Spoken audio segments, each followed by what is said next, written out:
Bonsoir chères Trielloises et chers Triellois, tous nos meilleurs vœux pour cette nouvelle année, beaucoup de sérénité, beaucoup de vitalité pour vous et vos proches, face bien sûr aux difficultés du quotidien. Donc ce soir nous allons faire un Facebook Live à peu près d'une vingtaine de minutes. L'objectif, on va faire un point sur les projets immobiliers et ensuite sur les questions que vous pouvez vous poser avant le conseil municipal de mercredi prochain. Donc nous sommes trois à intervenir. Donc vous avez Elisabeth Le Certeur et Hassan Assakoun qui peut-être aussi veulent, par rapport aux vœux. Oui, tout à fait. Tous nos vœux pour cette nouvelle année, surtout d'une bonne santé. Quand on sait qu'actuellement les maladies sont quand même très très présentes. Ce que je souhaite avant tout, c'est une excellente santé. C'est surtout ça le plus important. Voilà, donc tous mes vœux de bonheur, de santé et la réalisation de tous vos projets, autant professionnels que personnels. Alors moi, je vais commencer par la question des projets immobiliers. Donc il y a déjà une bonne nouvelle, c'est que la gare de Triel a été choisie et portée par Île-de-France Mobilité, donc le projet Gare de demain. Donc pour 2023, ce projet concerne donc notre gare qui accueillera du coup une activité par rapport à des produits locaux, une vente de produits locaux, éventuellement aussi par rapport à un service de point relais. Et aussi, la particularité Triel, on aura un espace de coworking. Donc ça amène un dynamisme autour du pôle gare qui nous paraît très intéressant. Alors, après, on est aussi vigilant sur certains points. On trouve qu'aujourd'hui, il y a quand même une multiplication des projets immobiliers sans visibilité, sans concertation et aussi sans consultation des habitants. Ce qui nous paraît assez contradictoire par rapport à ce qu'avait décidé le maire Cédric Aoun. Déjà en 2018, on avait organisé, parce qu'on était un collectif de plusieurs associations, et c'était une question qui inquiétait beaucoup les Triellois de voir plusieurs projets immobiliers apparaître un peu partout dans notre ville, et au risque de modifier complètement le paysage, et puis par rapport aux questions pratiques, place dans les écoles, questions de stationnement. Et lors de cette manifestation que nous avions organisée en novembre 2018, Cédric Aoun avait déclaré, cette fois-ci, bien sûr, en tant que représentant l'association Mieux Vivre à Triel, je cite, dans le Parisien, on a le sentiment que le maire ne se sent pas impliqué, donc en parlant du maire précédent. Et bien aujourd'hui, on est un peu dans la même situation, on a une sensation que le maire part un peu dans tous les sens. Dans son programme, il voulait limiter la densification, aussi s'intéresser au patrimoine dormant, donc pour de la réhabilitation, et d'ailleurs on avait aussi à peu près comptabilisé 300 logements qui étaient dormants. Alors c'est vrai que samedi dernier, on a été, il y avait une visite de la maison de maître dans le parc municipal, donc il y a un début de réhabilitation, donc on peut reconnaître qu'il y a quelque chose quand même qui se fait par rapport à la réhabilitation, mais ça nous semble un peu... Quand tu parles de densification, justement, ça faisait partie justement d'éviter la densification du fait de notre programme, parce que tous les deux avec Elisabeth, on faisait partie de Triel CU. Et en fait, c'est un des éléments qui a fait que nous avons quitté en fait Triel CU. Il faut bien le comprendre, c'est qu'on a mis quand même au bout de 3 mois avec Cédric Aoun, on s'est vite rendu compte du fait que le maire ne souhaitait pas continuer son programme, mais plutôt souhaitait faire en fonction, non pas des besoins des Triellois, mais d'un environnement qui en fait ne lui permettait pas de faire ce qu'il souhaitait faire. Donc, normalement, la continuité de notre programme aurait été de dire stop, on revoit avec les différents élus autour de, enfin, les différents élus, les différents maires des différentes villes qui jouent la ville de Triel, de discuter avec eux pour revoir avec eux aussi cette nuit, avec la CU bien sûr, et de travailler avec les Triellois, chose qui n'a pas été faite. Tout à fait.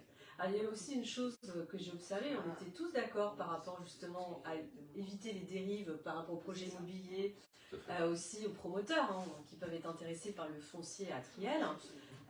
Il y avait l'idée de faire une charte de qualité environnementale et architecturale signée entre les promoteurs et la municipalité. Et d'ailleurs, à plusieurs reprises, depuis le début de la mandature, on a quand même demandé, et à chaque fois, c'est reporté. Il y avait aussi la garantie justement de 2 places de parking par logement, qui permet quand même d'avoir un aspect très pratique au quotidien. L'aspect environnemental, la question des arbres. Aujourd'hui, quand on voit par rapport à plein de projets, les arbres sont abattus. Donc c'est comme un patrimoine naturel avec le changement climatique, la canicule de cet été.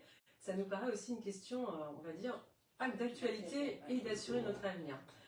Quand on regarde aussi le contrat de mixité sociale qui a été signé entre Cédric Aoun et d'ailleurs par rapport à l'obligation qu'on a, ce contrat voilà, de mixité, qui va de 2020 à 2022, il y a 305 logements qui sont normalement actés.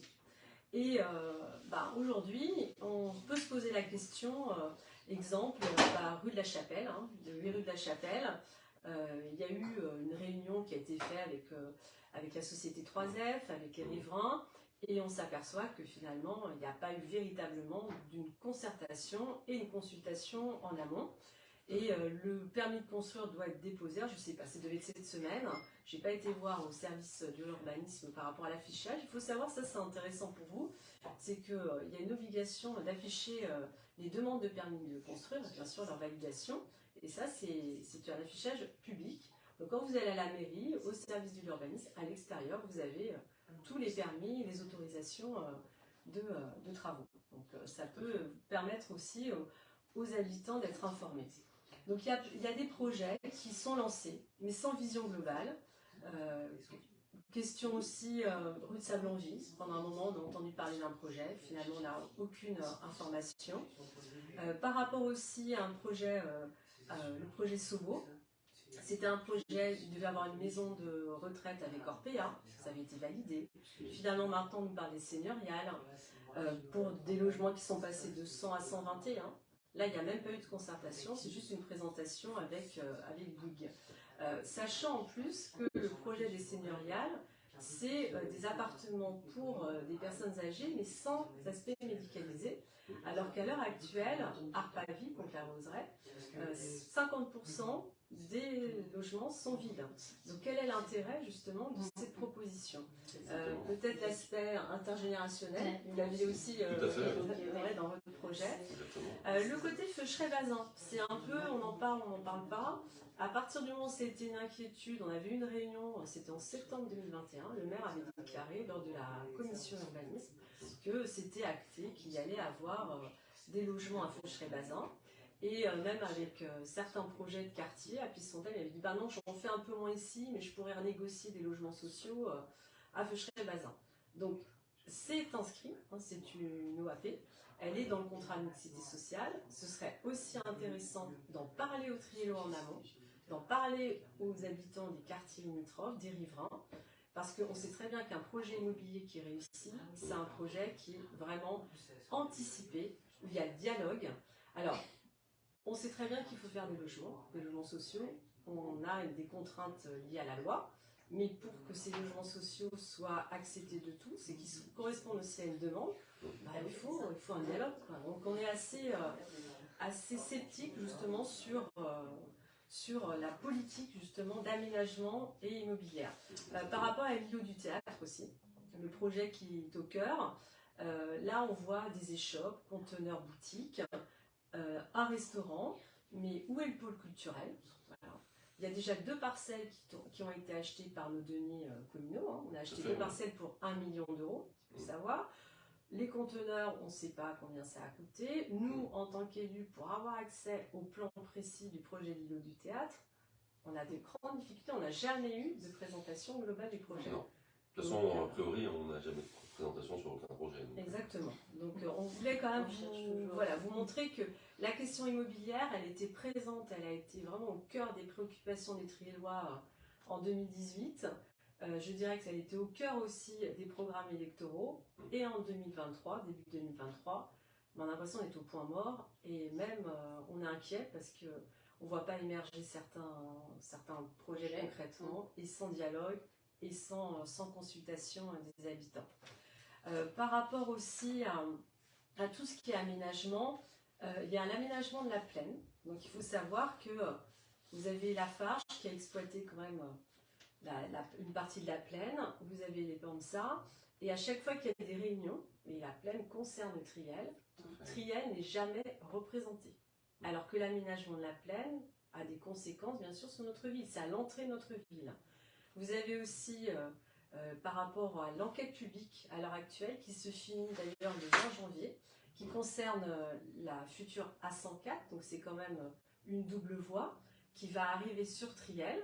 Et pareil, donc si on n'a pas, on va dire, intégré ce projet, alors on peut s'y opposer parce que c'est vrai que c'est un axe autoroutier qui va encore amener des voitures. Exactement. Et même sans être pour ou contre en tant que maire de Triel, il convient d'assurer comment on va assurer ce trafic autoroutier qui va arriver à Triel avec la RD 190 qui traverse notre ville. Donc on va avoir un véritable goulot d'étranglement. Donc on est assez inquiet parce que là, il faut quand même participer à ces instances. On a un poids à avoir parce qu'autrement, on va se retrouver avec un aménagement de la plaine qui va complètement nous échapper. Totalement. Et c'est peut-être l'occasion de développer des activités économiques ou autres. Bah, sachant que, rappelle-toi, on a quand même parlé plus d'une fois de ce fameux projet de méthanisation et qu'il y a aussi un deuxième projet qui est prévu sur Carrière. Donc ils vont se faire face quand on sait ce que amène la méthanisation. Moi, je vous avoue que clairement, c'est ce type de projet, je ne souhaiterais pas qu'il puisse s'installer à Triel. Surtout qu'il commence systématiquement par des tests. Sauf qu'on sait très bien que quand il commence par des tests, c'est pour s'installer au final. Donc il y a quand même 2 startups aujourd'hui qui essayent d'imposer leur projet. Pour le moment, on n'a aucune visibilité sur ce projet. On ne sait pas on sait quelles sont les entreprises qui peuvent le monter. La seule chose qu'on sait surtout, c'est que derrière, il y a le conseil départemental, si je ne me trompe, et la CU. Alors on a déjà les panneaux solaires qui nous ont été installés sur la plaine, enfin sur la partie droite. Sur la partie gauche, avoir un autre projet de méthanisation. Le panneau solaire, c'est très bien. Sauf qu'aujourd'hui, la ville de Triel n'en profite pas. Donc on a quand même du souci, je pense, à se faire quand on sait qu'en fait tous ces projets-là ne sont pas menés avec nous. C'est important de négocier avec les instances, pareil, on parlait d'anticipation en amont, pour qu'on soit aussi partie prenante et pour qu'il y ait aussi des retombées pour notre vie. Hein. Les panneaux solaires, l'Urba Solar, c'est intéressant en termes de production photovoltaïque. Le souci, c'est qu'on aurait pu peut-être l'optimiser avec des places de parking en dessous. Parce qu'on pouvait d'ailleurs faire une espèce de plateforme multimodale pour justement fluidifier le trafic et développer d'ailleurs le transport collectif. Pour ceux d'ailleurs qui veulent s'opposer à la 104, il faut savoir qu'il y a une manifestation à Achères samedi prochain, donc qui rassemble pour aussi être partie prenante. Il faut savoir que c'est en plus un pont qui va traverser l'île de la Dérivation, qui modifie aussi le paysage. Alors, faire des aménagements des infrastructures, mais encore pourquoi? Si c'est pour amener encore plus de trafic autoroutier, et en plus que nous, on n'a rien prévu pour le réceptionner. Donc, exactement. C'est assez inquiétant. Voilà à peu près le point sur l'aspect immobilier et les aménagements. Je ne sais pas d'ailleurs s'il y a des questions, je n'ai même pas regardé sur mon téléphone. En tout cas, moi, en attendant, je vais passer la parole à Elisabeth et ensuite il y aura Hassan pour intervenir sur la question plutôt liée à l'actualité financière de notre ville. Voilà. Donc, depuis plusieurs mois, nous avons tous constaté la dégradation donc, de la gestion de la ville de Triel. Et afin de restaurer la démocratie et de défendre les intérêts des Triellois, nous souhaitons donc révoquer une partie des délégations de Monsieur le maire. Par exemple, lors du conseil municipal du 28 novembre dernier, le maire voulait que nous adoptions une décision budgétaire modificative à hauteur de 100 000 € sans nous donner aucune explication sur l'usage de cette somme. On est d'accord? On a eu, voilà. C'est ça. Bah, c'est pour ça qu'on a décidé de ne pas voter. C'est pour ça qu'on a décidé justement de ne pas voter. Et donc, monsieur le maire a retiré cette délibération du conseil municipal. Et ensuite, donc, il nous a convoqués le 3 décembre dernier, à nouveau, pour cette délibération qui a été adoptée sans que nous n'ayons voté, en fait. Oui, c'est pas voté. Exactement. C'est voté, c'est débattu, alors qu'on n'a rien dit. Clairement, on est en pleine discussion. Et en fait, il a décidé d'écouter ces discussions en disant que c'était voté. Et il faut savoir aussi qu'afin d'instaurer un climat d'angoisse il a fait pression donc, sur les agents en leur disant qu'ils ne seraient ni payés ni leur salaire ni leur prime, chose qu'on n'avait à aucun moment révoquée. Et puis c'est une obligation, c'est une obligation de toute façon de payer les salaires. Exactement. Voilà. Donc monsieur le maire, comme il est toujours persuadé d'agir seul, ne s'embarrasse même plus de nous donner Ouais, des explications sur tous les projets qu'il a en tête, tout ce qu'il... C'est ça, hein? Tout à fait. Voilà. Tout à fait. Donc, nous souhaitons mettre en lumière toutes ces dérives financières et démocratiques où le maire délibérément emploie la censure et l'intimidation pour faire passer ses décisions. Voilà. Exactement. Donc, donc clairement, en fait, pour synthétiser un peu tout ça, ce que vous devez comprendre, c'est qu'aujourd'hui, il y a un problème d'anticipation sur les différents projets. Nous ne sommes pas concertés comme aussi bien nous en tant qu'élus qu'en tant que citoyens, et vous, très loin, n'êtes pas concertés. Donc, ça nous a amené à quoi? Vous avez 9 élus de la majorité qui ont décidé avec nous de mener mener une campagne pour éviter que le maire, en fait, ne travaille pas en concertation. Et donc, la seule façon que nous ayons, nous, aujourd'hui, de pouvoir travailler avec vous, Triellois, et du fait qu'on est maintenant, avec ce groupe, la majorité, car nous sommes quand même 18 élus du conseil municipal, donc sur 33, à mettre en place, en fait, une action commune, qui a commencé le 19 octobre exactement, dans un premier temps par un courrier, en fait, que nous avons envoyé dans un premier temps à la préfecture. Et donc ces 18 élus, donc aujourd'hui élus du CM, étant donné que le maire ne souhaitait pas acter nos idées et nos demandes, nous avons décidé en fait de faire une saisie auprès du juge des référés. Juge qui a ordonné automatiquement au maire de convoquer un conseil municipal au plus vite, suite à l'ordonnance du 15 décembre. Donc clairement, ce conseil municipal, il va donc se tenir au final le 18 janvier à 18h45. Nous vous demandons de soit y assister en physique, soit de le regarder, parce que c'est vraiment un sujet très important, car nous demandons l'abrogation, dans cette délibération, l'abrogation donc des pouvoirs du maire. Non pas la totalité, bien sûr, mais une partie de ces délégations qui vont nous permettre aujourd'hui d'avoir plus de visibilité sur son travail et le travail de tous les élus, bien sûr, et de nos services. Donc la volonté de ce conseil municipal, quand même, c'est qu'il fonctionne normalement, que les règles soient respectées, et donc clairement que nous travaillons avec le maire de façon étroite, et que nous puissions jouer notre rôle d'élu. Oui, puis il faut le rappeler, c'est que le maire a été élu par les conseils municipaux.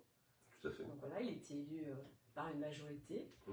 Il a en plus, on a été à l'unanimité, les 33 élus du conseil municipal, à lui donner les 29 délégations. Tout à fait. Parce qu'on considérait qu'il fallait qu'il exerce pleinement ce pouvoir. Et dès le premier CM, c'est-à-dire le 3 juillet 2020, on lui donne tous les pouvoirs, en disant, nous avons un nouveau maire qui est sans étiquette, qui est à la base apolitique, qui souhaite mener de front une rénovation de la ville, et au final aujourd'hui on se retrouve avec une ville qui commence à être quand même sacrément endettée, avec des projets qui ne sont pas menés de front, alors que nous avions un vrai programme au départ.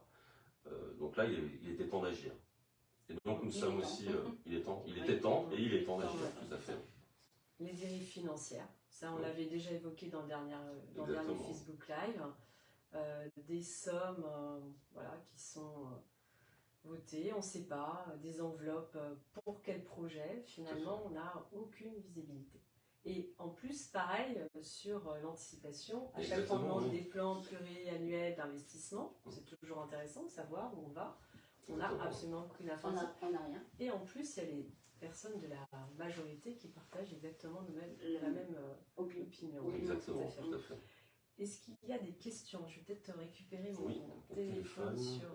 il est dans mon sac, excusez-moi, sur Facebook. T'es sûr qu'il est dans ton sac? Oui, normalement. Il serait pas plutôt sur la table? Peut-être sur la table. Voilà. Excusez-moi, je vais regarder quand même si vous avez des questions. De toute façon, l'objectif du Facebook Live, c'est aussi finalement qu'on en fasse régulièrement, pour vous informer et aussi, non, j'ai l'impression qu'il n'y a pas de questions particulières. On dirait que les deux directeurs avaient été retirés, oui, tout à fait. On en reparle, hein, on n'est pas dans l'esprit polémique, hein, c'est-à-dire que notre objectif aujourd'hui, ce qu'on aimerait bien, vraiment mercredi prochain, c'est que le maire comprenne qu'on est là pour travailler ensemble. Exactement. Et surtout, il a des élus de la majorité, donc il y en a quand même 9, qui veulent travailler avec lui, qui sont d'ailleurs adjoints pour certains, donc qui ont des délégations. Et qui j'irai plus loin, qui veulent travailler avec lui et avec, tous les membres élus. On est quand même 33 élus. Les 33 doivent participer à l'action de la ville. Exactement. Et là, aujourd'hui, vous avez un maire, des adjoints qui sont présents autour de lui, et qui, en fin de compte, n'ont aucune prise de décision, n'ont aucune prise de décision, ne prennent aucune décision avec lui. Ils ne peuvent pas le faire. Ils n'ont pas les informations suffisantes. Donc, alors que normalement, on est bien d'accord, avant tout, le rôle du maire, comme tu l'as dit tout à l'heure, on fait partie de ceux qui l'avons élu. Donc, du fait que nous l'ayons élu, il est quand même important qu'on puisse participer en fait à cette... Et même moi, sans l'avoir élu, je considérais qu'une fois qu'il était élu maire, il fallait qu'il puisse exercer pleinement sa fonction de maire, ce qui me paraissait tout à fait logique. Tout à fait. Ben, on va vous souhaiter une bonne soirée. Une bonne soirée, et puis encore au plaisir, nos vœux pour cette année, et au plaisir d'échanger avec vous. Très bientôt. N'oubliez pas le conseil municipal de mercredi prochain. Voilà, 18h45. Bonne soirée. Bonne soirée.